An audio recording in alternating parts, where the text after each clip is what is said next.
ಮಹದೇಶ್ವರನ ಸನ್ನಿಧಿಯ ಹಲವು ಗ್ರಾಮಗಳಲ್ಲಿ ಅವ್ಯವಸ್ಥೆ, ಅಭಿವೃದ್ಧಿ ಹೆಸರಲ್ಲಿ ಅನಭಿವೃದ್ಧಿ, ಲಕ್ಷಾಂತರ ಹಣ ಪೋಲು. ನ್ಯೂಸ್5ಗೆ ಸ್ವಾಗತ. ಹೌದು, ಮಹದೇಶ್ವರ ಬೆಟ್ಟದ ಸಾಲೂರು ಮಠ ತಮಡಗೇರಿ ಜನರ ಪರಿಪಾಟಲು ಹೇಳತೀರದಂತಾಗಿದೆ. ಅವೈಜ್ಞಾನಿಕ ಕಾಮಗಾರಿಗೆ ಜನರು ಸುಸ್ತು 6 ವರ್ಷಗಳಿಂದಲೂ ಕೂಡ ಕಾಮಗಾರಿ ನೆನೆಗುದಿಗೆ ಬಿದ್ದಿದೆ. ಅಭಿವೃದ್ಧಿ ಹೆಸರಲ್ಲಿ ಅಧಿಕಾರಿಗಳು ಹಣದ ಲೂಟಿಗಿಳಿದಿದ್ದಾರಾ ಅನ್ನುವಂತಹ ಅನುಮಾನಗಳು ಕಾಡ್ತಾ ಇದ್ದು, ಸುಭದ್ರವಾಗಿದ್ದ ಕಾಂಕ್ರೀಟ್ ರಸ್ತೆಯನ್ನು ಅಗೆದು ಗುತ್ತಿಗೆದಾರರು ಹಾಳು ಮಾಡಿದ್ದಾರೆ. ಪ್ರಾಧಿಕಾರದ ಗಮನಕ್ಕೆ ತಂದರೂ ಕೂಡ ಏನೂ ಪ್ರಯೋಜನವಾಗ್ತಿಲ್ಲ. ಇನ್ನು ಜಿಲ್ಲಾ ಉಸ್ತುವಾರಿ ಮಂತ್ರಿಗಳು ಸೇರಿದಂತೆ ಡಿಸಿವರೆಗೂ ಕೂಡ ಸ್ಥಳೀಯರು ಮನವಿಯನ್ನ ಮಾಡಿಕೊಂಡಿದ್ದಾರೆ. ಆದರೂ ಕೂಡ ಮಹದೇಶ್ವರನ ಸನ್ನಿಧಿಯ ಹಲವು ಗ್ರಾಮಗಳು ಅವ್ಯವಸ್ಥೆಯಿಂದ ಕೂಡಿದೆ. ಅಭಿವೃದ್ಧಿ ಹೆಸರಲ್ಲಿ ಅನಭಿವೃದ್ಧಿ ಮಾಡ್ತಾ ಇದ್ದು, ಲಕ್ಷಾಂತರ ರೂಪಾಯಿ ಹಣ ಪೋಲಾಗ್ತಾ ಇದೆ. ಜಿಲ್ಲಾ ಉಸ್ತುವಾರಿ ಮಂತ್ರಿಗಳು ಸೇರಿದಂತೆ ಡಿಸಿವರೆಗೂ ಕೂಡ ಸ್ಥಳೀಯರು ಮನವಿಯನ್ನ ಮಾಡಿಕೊಂಡಿದ್ರು ಕೂಡ ಇದುವರೆಗೂ ಯಾವುದೇ ಪ್ರಯೋಜನವಾಗಿಲ್ಲ. ಇನ್ನು ಮುಂದಾದರೂ ಸಂಬಂಧಪಟ್ಟ ಅಧಿಕಾರಿಗಳು ಅಭಿವೃದ್ಧಿ ಹೆಸರಲ್ಲಿ ನಡೀತಿರ್ತಕ್ಕಂಥ ಅವೈಜ್ಞಾನಿಕ ಕಾಮಗಾರಿಗೆ ಪೋಲಾಗ್ತಿರುವ ಹಣವನ್ನ ತಡಿತಾರಾ ಕಾದ್ ನೋಡಬೇಕಿದೆ. ನಿರಂತರ ಸುದ್ದಿ ಸಮಾಚಾರಗಳಿಗಾಗಿ ನೋಡ್ತಾ ಇರಿ, ಇದು ನಿಮ್ಮ ನ್ಯೂಸ್5. ಏನು ಮಲೆಮಹದೇಶ್ವರ ಬೆಟ್ಟದಲ್ಲಿ ಒಳಚರಂಡಿ ವ್ಯವಸ್ಥೆ ಮಾಡ್ತೀವಿ ಅಂತ ಸುಮಾರು 6 ವರ್ಷನೇ ಕಳೆದಿದೆ.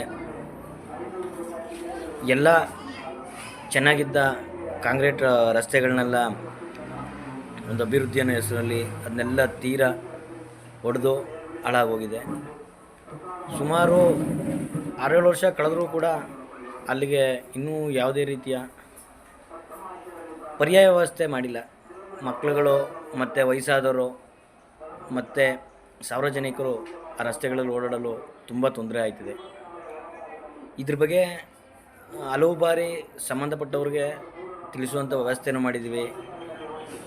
ಇದ್ರ ಬಗ್ಗೆ ಪ್ರಾಧಿಕಾರದಲ್ಲಿ ತುಂಬ ಸಭೆಗಳು ನಡೆದಿದ್ದಾವೆ. ಮಿನಿಸ್ಟ್ರ್ ಗಮನಕ್ಕೆ ಬಂದಿದೆ, MLA ಅವ್ರ ಗಮನದಲ್ಲಿದೆ, ಇಲ್ಲಿ ಸ್ಥಳೀಯ ಮಟ್ಟದ ಅಧಿಕಾರಿಗಳ ಗಮನದಲ್ಲಿದೆ. ಜೊತೆಗೆ ಹಿಂದೆ ಇದ್ದಂಥ ಏನು ನಮ್ಮ ಉಸ್ತುವಾರಿ ಸಚಿವರಾಗಿದ್ದಂಥ ಸೋಮಣ್ಣವರ ಚಾಮರಾಜನಗರ ಉಸ್ತುವಾರಿ ಆಗಿದ್ದಾಗ ತುಂಬ ಉತ್ತಮವಾದ ಕೆಲಸಗಳನ್ನು ಮಾಡ್ತಾಯಿದ್ರು.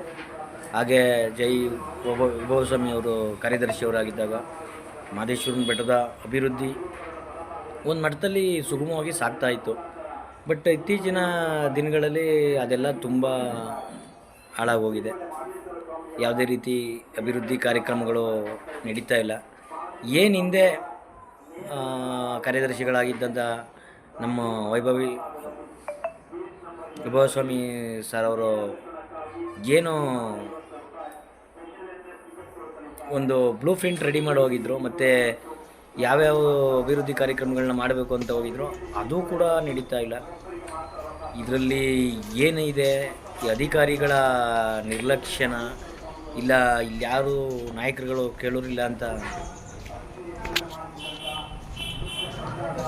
ನಾಯಕರು ಯಾರು ಕೇಳೋರಿಲ್ಲ ಅಂತ ಅವರಿಷ್ಟಕ್ಕೆ ಅವ್ರು ಆಡ್ತಾ ಇದ್ದಾರಾ ಏನು ಅಂತ ಗೊತ್ತಿಲ್ಲ. ಸನ್ಮಾನ್ಯ ಜಿಲ್ಲಾಧಿಕಾರಿಗಳು ಹಾಗೂ ಸಂಬಂಧಪಟ್ಟ ಜಿಲ್ಲಾ ಉಸ್ತುವಾರಿ ಮಿನಿಸ್ಟ್ರು ಹಾಗೂ ಮುಖ್ಯಮಂತ್ರಿಗಳಲ್ಲಿ ನಮ್ಮದೊಂದು ಮನವಿ ಅಷ್ಟೇ, ದಯಮಾಡಿ ಒಳಚರಂಡಿ ವ್ಯವಸ್ಥೆನ ಬೇಗ ಮಾಡಿಕೊಡಿ. ಇದರಿಂದ ಬೇರೆ ಕೆಲಸ ಮಾಡೋಕ್ಕೂ ಉತ್ತಮವಾದ ವೇದಿಕೆ ಆಗುತ್ತೆ. ಅದನ್ನು ಬಿಟ್ಟು ಈಗ ಯು.ಜಿ.ಡಿ ಕೆಲಸ ಆಗದೆ ಯಾವುದೇ ರೀತಿ ಚರಂಡಿಗಳನ್ನ ಮಾಡೋಕ್ಕಾಗ್ತಾ ಇಲ್ಲ, ಮತ್ತು ಕಾಂಕ್ರೀಟ್ ರಸ್ತೆಗಳನ್ನ ನಾವು ಜಿಲ್ಲಾ ಪಂಚಾಯತಿಯಿಂದ ಯಾವುದೂ ಮಾಡ್ಸೋಕ್ಕಾಗ್ತಾ ಇಲ್ಲ. ಯಾಕೆಂತಂದರೆ ಜಿಲ್ಲಾ ಪಂಚಾಯತಿಗೆ ನಮಗೆ ಹಳೆ ರಸ್ತೆಗಳನ್ನ ಹೊಡೆದಿದ್ದಾರೆ, ಮಾಡಿಸ್ಕೊಡಿ ಅಂತಂದರೆ ಇದಕ್ಕೆ ಸಂಬಂಧ ಯು.ಜಿ.ಡಿ ಅವ್ರು ಮಾಡಿಸ್ತಾರೆ ಬಿಡಿ ಇನ್ನೂ ಅಂತ. ಇದು ಈಗಲೇ ಹಿಂಗೆ ನಡ್ಕೊಂಡು ಹೋದರೆ ಅದಕ್ಕೊಂದು ಅಲ್ಪ ವಿರಾಮ ಯಾವಾಗ ಕೊಡ್ತಾರೆ, ಇಲ್ಲ ಕಾಮಗಾರಿ ಯಾವಾಗ ಮುಗಿಯುತ್ತೆ ಅನ್ನೋದನ್ನಾರೂ ಕೂಡ ಸಂಬಂಧಪಟ್ಟ ಅಧಿಕಾರಿಗಳು ಹೇಳಬೇಕು, ಮತ್ತು ಇಲಾಖೆಯವರು ಬಹುಬೇಗನೆ ಆ ಕೆಲಸನ ಮಾಡಿಕೊಡ್ಬೇಕು ಅಂತ ತಮ್ಮಲ್ಲಿ ಮನವಿ.